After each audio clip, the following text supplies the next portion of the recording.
Hello guys. So, we have been looking at general aspects of central forces in last few lectures. Now, in this lecture what I am going to do is to apply this general formalism to a specific case of a central force problem, which is probably the most important problem in this topic. That is the Kepler problem. Um, just before I start, I will talk about what we did in our last class. So, in the last class we focused on determining orbits. Remember, we argued that in central force motion, instead of complete solution, the main focus is in finding orbits. Of course, we are also interested in finding the time evolution of motion of the particle, but that comes later. So, for determining orbits, we wanted to find out r coordinate as a function of theta coordinate, which sort of maps out the orbit for us. So, we wrote down a differential equation for it. We also wrote down the integral form, and then we answered a very specific question whether these orbits are closed or not. And Bertrand's theorem, which says that the orbits are closed only for inverse square law and for Hooke's law. Okay, fine. So, in today's class we will of course focus on only the Kepler problem, and we will first obtain the orbit equation, and we will also try to find out how to calculate or how to determine the time dependence of the motion of the particle. Okay. So, this is today's agenda. I do not have to sort of explain to you why why the inverse square law is so important. You can immediately see the two main classes of forces, which is electric given by Coulomb's law and the gravitational Newton's gravitational law. These two are inverse square laws, and gravitational laws of course are responsible for planetary motion, which is the most prominent example in our daily experience. And then for Coulomb's law we have atomic motion there.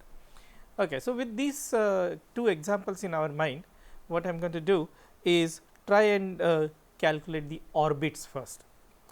Okay, so let me start by writing down the form of the attractive inverse square law. We will, in this class I will be focusing exclusively on attractive inverse square law. The repulsive part I am going to postpone it to the next week, and in attractive inverse square law also we get bounded orbits and unbounded orbits. I will put unbounded orbits again in the next session as a scattering problem, and in this lecture I am just going to discuss the bounded orbits. Okay. So, your force is of course written as 1 over r square, because it is a inverse square law, multiplied by some constant k. We will assume that k is positive. So, then I put this minus sign to denote that this force is attractive force, and from the force of course you can immediately calculate the potential energy function, and potential energy function is minus k over r. And remember, in all our calculation determination of orbits, we have been using a variable u, which is inverse of r. So, that u, variable u is 1 over r. So, in this case the potential becomes minus k u. Sorry. Okay. Now, look at the V effective. This is the V effective. The green curve here shows you the L square by 2 m r square term, and the orange curve here is our attractive potential, and the blue curve there is the effective potential. And the blue curve of course, because 1 over r square term dominates, the blue curve V effective goes to infinity as r goes to 0, and it goes to 0 as r goes to infinity at far away distances, and it goes through one minimum there, and the minimum which I have marked as r naught. Okay. That is the point where the minimum occurs. And now we can calculate the turning points for any motion. Remember, for this class of problem now, our angular momentum is fixed because I have already fixed L. So, I have V effective. This second constant of motion that we need to fix is energy. So, depending on energy we get different kinds of orbits, which is what we discussed in our second lecture. So, look at the turning points. How do I calculate my turning points? Turning points are where energy equals V effective. So, the points at which energy equals the V effective. So, E plus k u, that is basically E minus V minus L square by 2 m u square must be 0. Okay. And for this particular case I can immediately calculate the turning points, and the turning points will turn out to be m k by L square. Remember, these are in u, not in r. So, this will turn out to be m k by L square 1 plus or minus square root of, this is only a quadratic equation. So, you can immediately write down the solution to the quadratic equation, and you can also see the type of orbit that you are going to get by just looking at this expression here. Suppose E is negative and is exactly equal to this value, which is basically if E is equal to minus m k by 2 L square. In that case, this factor will become 0, and you just get m k by L square as one single solution with double degeneracy. That means there is only one point here, energy is exactly equal to V effective at that point. That is when you get circular orbits, because there is only one value of r, there are no other values of r where particle goes to. If energy E is less than 0, but greater than this minimum here, in that case remember E is a negative number. If E is negative number, what goes inside the square root is less than 1, because it will be 1 minus some positive number, and if it is less than 1, then I get two positive solutions there. Those would be your two turning points that would result if I have energy E which is less than 0. Okay, that is one. What will happen if E is greater than 0? If E is greater than 0, then of course you get only one solution, because then the quantity inside the square root will be larger than 1. So, the square root also will be larger than 1, and then you get two solutions, but one solution is negative, and we know that our radius here or r coordinate is always positive by definition. So, that is when we will only get one possible solution or one valid solution for the r value. Okay. So, this is what we get before we start calculating the orbit. Let us look at the differential equation. So, if I write the differential equation, remember this, we have started with differential equation in r, and then we made a substitution u is equal to 1 over r and calculated this differential equation. And now the form of V is known, and that is equal to minus k times u, not the square as it is shown here. And if I take a derivative of this, then of course I would simply get a constant number, that is minus k. So, if I put that minus k here, then it would be minus of minus, that is plus m k by L square. Look at this differential equation. Does it look familiar to you? It is very simple differential equation. If the right hand side here is 0, if the right hand side is 0, then what do you get? Now, you simply get a homogeneous differential equation, linear differential equation, which is a differential equation of a harmonic oscillator, and we already know the solutions to those. Now, we have a inhomogeneous differential equation. So, you have this right hand side is non-zero, but good thing is that the right hand side is simply constant. So, I need to write down, there are several methods by which you can solve this differential equation. One of the methods is called as method of undetermined coefficients, and in that method what I will do is I will assume, so basically that is a combination of general solution plus another particular solution, and the particular solution can be chosen by looking at the right hand side. On the right hand side you only have a constant number there. So, it is a constant function plus the general function there, and general function of course general solution here should have two constants. Normally you write it in the form of a cos theta plus some b sin theta. That is the form in which you write. You can always combine that, and instead of a and b as undetermined numbers, you can use a and theta prime. Okay. So, you can combine this. Now, once you have made this assumption, what we need to determine are these three numbers c, a, theta and theta prime there, okay, out of which a and theta prime are related to the initial conditions, and that c there, which we will determine by putting this, that is the undetermined coefficient, this c. Put this u back into the differential equation.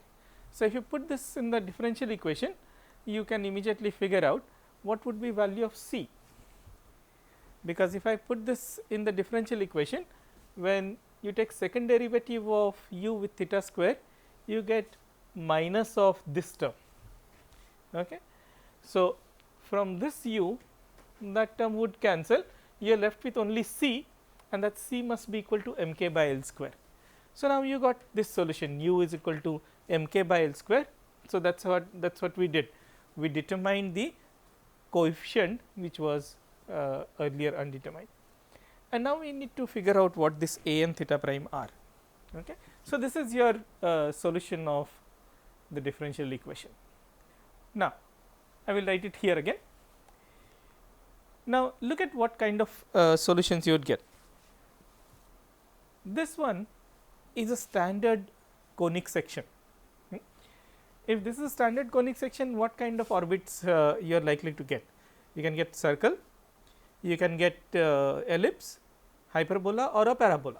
These are the four possibilities there, and that is basically this equation here, u is equal to, and those orbits would look something like this. Here it is a elliptic orbit which can be thought of as a circle if the eccentricity is 0, and this one this one can be thought of either as a parabolic or hyperbolic orbit. And then there are these turning points. There is one turning point here and there is one turning point here. Okay, remember, this is the distance. So, in terms of u, what do I get? So, there are these turning points. Which one of them is u max and which one of them is u min? Remember, this is perihelion, this is aphelion, which is the farthest point. So, this is where r becomes large, that is where u becomes minimum, and this is where r becomes the least number, in which case this would become u max. And the same thing here, here r max is of course infinity, and r min is this distance from origin to this point here. So, if I mark this, this is basically u max point, this is u min point, and that is a u max point. Okay. And then you go back and look at this equation here. When I look at this equation here, it is a constant plus a times cos theta minus theta prime. Now, cos is an oscillatory function. This one here, m k by L square, is a positive number, and then assuming that a is positive number, when would this be maximum? This would be maximum when theta is equal to theta prime, that is when cos, you get cos 0, and that is 1. So, u max comes at theta prime. When theta is equal to theta prime, you actually have one of the turning points, and which one? We know which one, because assuming a is positive, that is going to be u max there. Okay. So, all we need to do is compare this with u max, and remember, in our first slide we have calculated all those u min and u max, and hence here I have shown theta prime must be this angle here. Okay. Same way here the theta prime would be the angle to the line joining origin and the turning point there. Okay. So, what are the boundary conditions? Du by d theta at this point must be 0, and basically what I argued in a hand waving manner, you can put this in a formal way. So, du by d theta you can calculate that, and that is just a times sin theta minus theta prime, and at this point because it is a u max, du by d theta is 0, and that will happen at theta prime when theta is equal to theta prime, that says that theta prime is the turning point. And at the turning point, what is the value of u max? The value of u max, remember in the second slide we calculated the turning points, that is mk by L square into 1, and there were two solutions plus or minus, but we want u max. So, I will choose a plus sign there. So, it is 1 plus all this must be equal to mk by L square into a, because now I have substituted theta is equal to theta prime, and that will give us a is equal to mk by L square and into the under the square root sign 1 plus 2 a L square by mk. So, that completes the solution. I have determined theta prime and I have determined a. Okay, fine. So, here is our complete solution. The complete solution looks like this. So, you had mk by L square. Now, this is, I will write it as 1 over r and 1 plus all this factor here into cos of theta minus theta prime, and this factor here we will call it as eccentricity. Okay, and that is a standard definition which comes from the conic sections. So, you have eccentricity E, which is defined as 1 plus 2 e L square by mk. Okay, and then depending on the value of E, we of course can get different kinds of orbits, and the kinds of orbits that we would get is, if this is what I discussed earlier, if E is equal to minus mk by 2 L square, then eccentricity becomes 0 and I get the circular orbit. Or if E is still negative, but larger than that minimum value, then what happens to E? Because E is negative, the square root, the quantity under the square root is less than 1. So, E also will be less than 1, and of course, is a positive solution, and that is when you get this ellipse. And when E is equal to 0, eccentricity is exactly equal to 1, and that is when you get a parabola. And finally, if E is greater than 0, then small e, that is eccentricity, also is greater than 1, and in that case you get this hyperbola, and these are the unbounded orbits, these two are the bounded orbits there. Okay. Now, what I want to do is to calculate the time motion. I actually want to reparameterize this the orbit equation a little bit. Remember, we are going to focus only on the bounded orbit, that is elliptic or circular orbits, and primarily elliptic orbits, circular orbits will come as a part of it. So, what I am going to do is, in the ellipse, the way we wrote equation of ellipse, the origin sits, or rather focus of the ellipse sits on the origin.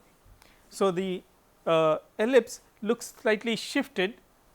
So, this is where my origin is, this is where the focus of the ellipse is, and this is the shortest distance, this is the farthest distance, but the ellipse is symmetric about its center. So, that is where the center is, and this center here you can immediately calculate this as r2 minus r1 by 2, and that would give you this point there.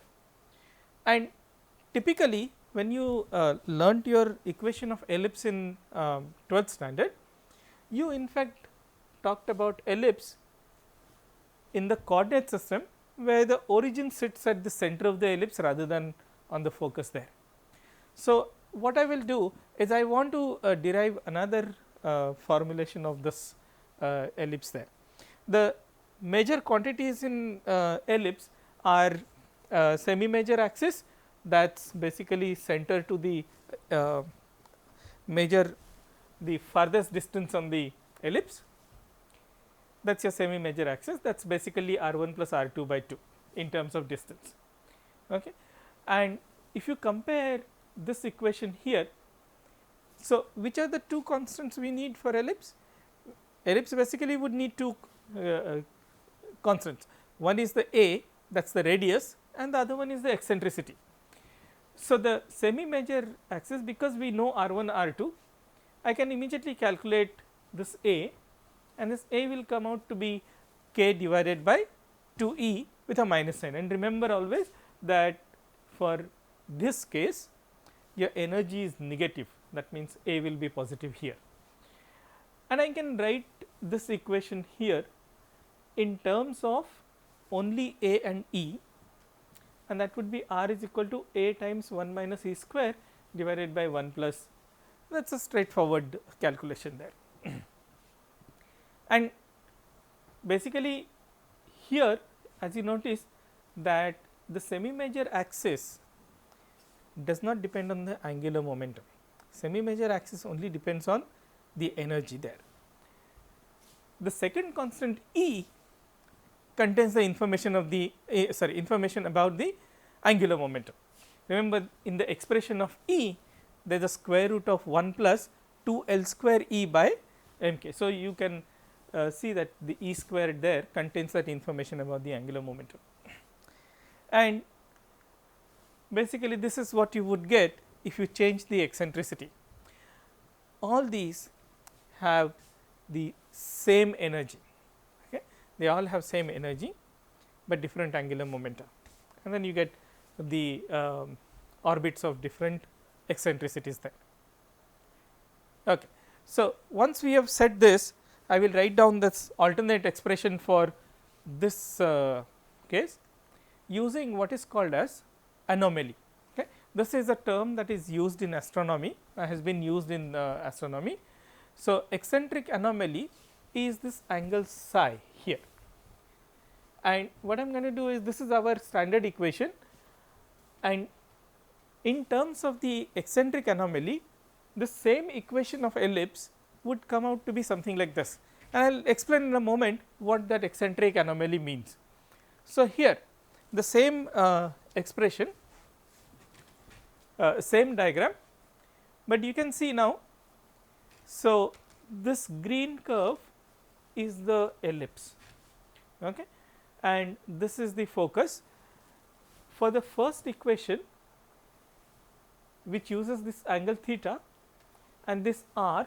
So, basically r is this distance from focus to the point on ellipse, and corresponding angle theta, and the equation of ellipse with respect to focus is basically 1 over r is equal to m k by L square into 1 plus E into cos theta minus theta prime.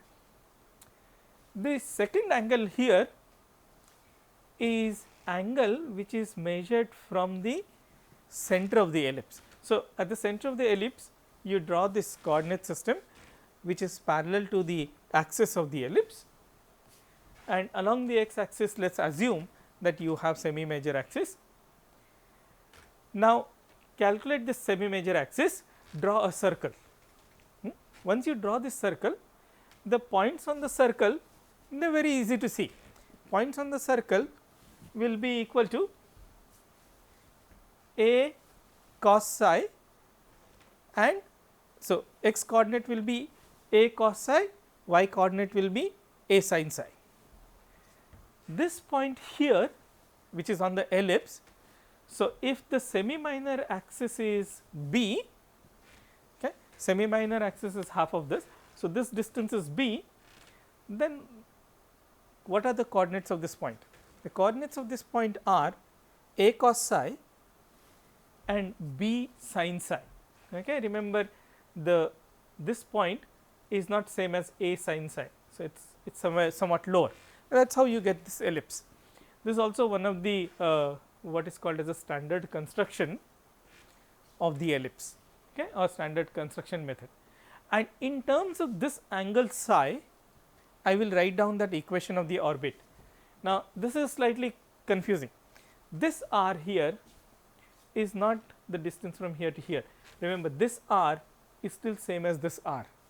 I want this distance here, this distance r is equal to a into 1 minus e cos psi. Is that difficult to derive? Of course not. We know now. So, this is for this point I have told you everything. The x coordinate is a cos psi, y coordinate is b sin psi, and in terms of eccentricity you can immediately write down this one, the little exercise for you people to do at home. Okay. So, this is the equation that you would get, and notice what happens as the point traces out this trajectory. When it is at this perihelion, that is the point of closest approach to the focus, what would be value of theta? That would be 0. Okay. What would be value of psi? Value of psi also will be 0, which means when you go this way, your theta actually increases faster than psi. Okay. And then when it comes to the other end here, the aphelion point, what would be value of psi? Value of psi will be pi, but value of theta also will be pi, and then it will go through. So, basically both these theta and psi, they go through the same 0 to 2 pi, okay, but one of the angle goes faster than the other, then they meet again, and then again the same thing repeats on the lower side. So, both of them actually go through 0 to 2 pi, and in fact, in the astronomical language this theta is called as true anomaly and the psi is called as eccentric anomaly, and there is one more anomaly which is called as mean anomaly, and that actually is a very simple one. Remember, if you so the period of this, if it is equal to some tau, then as you sit on that focus, imagine a circle and a motion of a particle along that circle with uniform speed, but having the same speed, same time period tau. Now, that will also trace out an angle, that one is called as a mean anomaly, but we of course at this moment are not interested in that one. Okay. So, this is the equation that I want to use. Basically psi goes from 0 to 2 pi, and now what is the relationship between psi and theta? Another exercise for you, it is a plain geometry matter. Okay. So, you know angle psi, you know that this length is a, you know this length is b. Okay. Use that fact to calculate the relationship between theta and psi, and that is given by tan of theta by 2 is square root of 1 plus e divided by 1 minus e into tan of psi by 2. Okay. So, once you know theta, you can calculate psi or vice versa. So, when I am trying to find the time dependence, this is what I am going to do. I will first determine psi, dependence of psi on time t, and then if I know this, I can quickly find out theta in terms of time t. Okay. So, to do that, I will write down all the expressions here. So, this was the original expression, this is in terms of the eccentric anomaly, and this is your semi major axis, and this is the eccentricity, and then I have written here, because I already know that k divided by 2 e is nothing but the axis a here, semi major axis. So, I will write this as 1 minus L square by m a. And now, what we want to do is this, we got the orbit equation, that is r in terms of theta. That is not what we wanted for complete solution. The complete solution requires me to find out where the particle would be at a given instant. That means, I want r as a function of t and I want theta as a function of t. But once I know theta as a function of t, I know r in terms of theta. So, I will get r as a function of t through the substitution there. So, basically I just need to calculate one of the two, and in fact, the program is going to be this one will turn out to be harder. So, the program is to find psi as a function of t, and then you calculate theta. Remember, in the previous slide we have relationship between psi and theta. So, we know the relationship between psi and t, we know relationship between theta and psi, and we know relationship between r and theta. So, basically you can get r and theta in terms of t, and that is very easy to calculate. So, to calculate this time part, go back to your equation there. This is dt, this is basically energy conservation equation, and that is where you have half m r dot square is basically E minus V effective, and that you rewrite it as. So, dr by dt you separate that as dt is equal to this, and this is the integral form that we had written in our first sense. Now, here I already know form of V. Form of V is 1 over r with constant k. E I can write in terms of k and a. Okay. So, I will substitute all this here and write down. So, this 2 by m will become m by 2 when it goes to numerator. Then there is a, when I substitute E equal to k by 2 a, I will leave that minus 1 over 2 a inside, and factor k I can take it outside. Okay, there is a square root here, and out of this L square by 2 m, that also I can get from this expression here. So, L square by 2 m will be equal to a into 1 minus e square by 2, okay. And then there is a 1 over r square. So, you take that 1 over r square also out, put it in the denominator. Okay. So, you get this r square term here, there is a 1 over r, basically k over r. So, that leaves you with r here, and now we have dt in terms of r, I have r in terms of psi, that is eccentric anomaly. If I substitute that, what I would get is this. This is again another straightforward exercise. All components are known there. What would be dr? Dr would be equal to minus plus a e sin psi d psi. So, you put that there. So, that would be d psi, and the whole of this bracket simplifies to sin psi, okay, and that sin psi gets cancelled and you get this factor there. All right. So, this one, the moment you take one look at it, now it is in a very good integrable form. This is simple integration in fact. Now, before I do that integration, one of the quickest results you can get from here is the time period.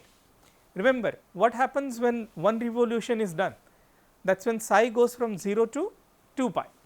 So, integrate this from 0 to 2 pi. When you integrate dt, I will get one time period, and on this side when I integrate, what would be the integration of cos psi d psi with limits 0 and 2 pi? That is 0, because cos is symmetric function about pi, antisymmetric function about pi.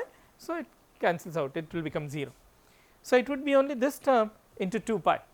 So, you immediately get your tau, the time period of the orbit, which is 2 pi times square root of m a cube by k, okay.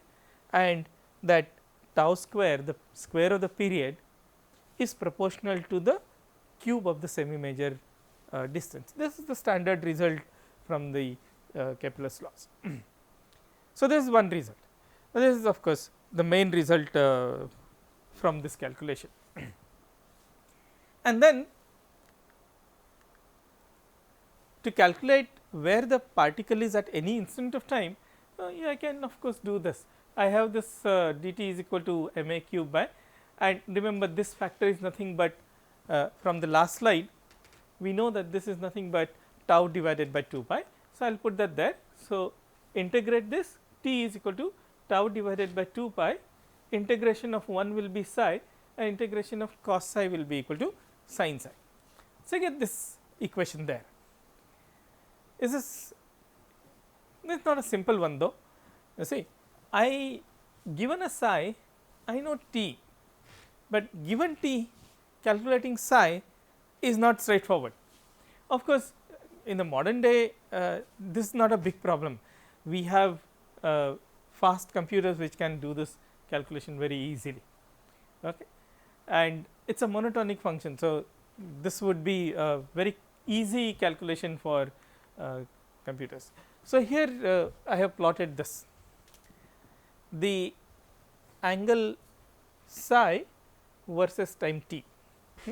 The blue curve here shows you the variation of time t with psi. How do I find the inverse function? Inverse function is straightforward. All I have to do is turn the graph. If I turn the graph, because this is a monotonic function, I immediately get the inverse. Okay. So, to plot psi as a function of t, this would be straightforward. But before you do that calculation, I mean before we look at the inverse, look at what happens here. You can immediately say when the particle travels faster and when it travels slower. Look at this part here. At angle psi is equal to 0, that is when it is near perihelion. Okay. Near perihelion, what is happening? If I take a small time interval here, if I take a small time interval here, and you can see that the amount of change in the angle is a lot, as opposed to if I take the same time interval near this, then of course, I get a smaller change in the angle. So, what is happening here? D psi by dt is smaller near pi, d psi by dt is larger near psi is equal to 0. So, near perihelion particle travels faster, near this is pi, that is aphelion, that is the farthest point, that is where the particle moves slower, and we knew that from our earlier calculation. And in the same way, I can of course get angle theta from psi by that expression which I had written earlier, that was tan of theta by 2 was equal to tan of psi by 2 into square root of 1 plus e divided by 1 minus e. So, once we have this data, calculating theta as a function of t is straightforward, and once you know theta as a function of t, we of course know r as a function of time t, and this is the standard. Remember this orbit I had shown you earlier. This in fact we calculated this on a computer, and this shows you exact type dependence there. So, when the particle is far away, it moves slowly, and of course, when it comes closer to this, then it moves faster. So, that is again that. So, this is about the bounded orbits or Keplerian orbits in central forces for the inverse square law. In the next class, I will talk about few more general properties of the central forces like virial theorem and Runge-Lenz vector, and then finally, we will talk about the scattering problems. And this is for the next week. Okay.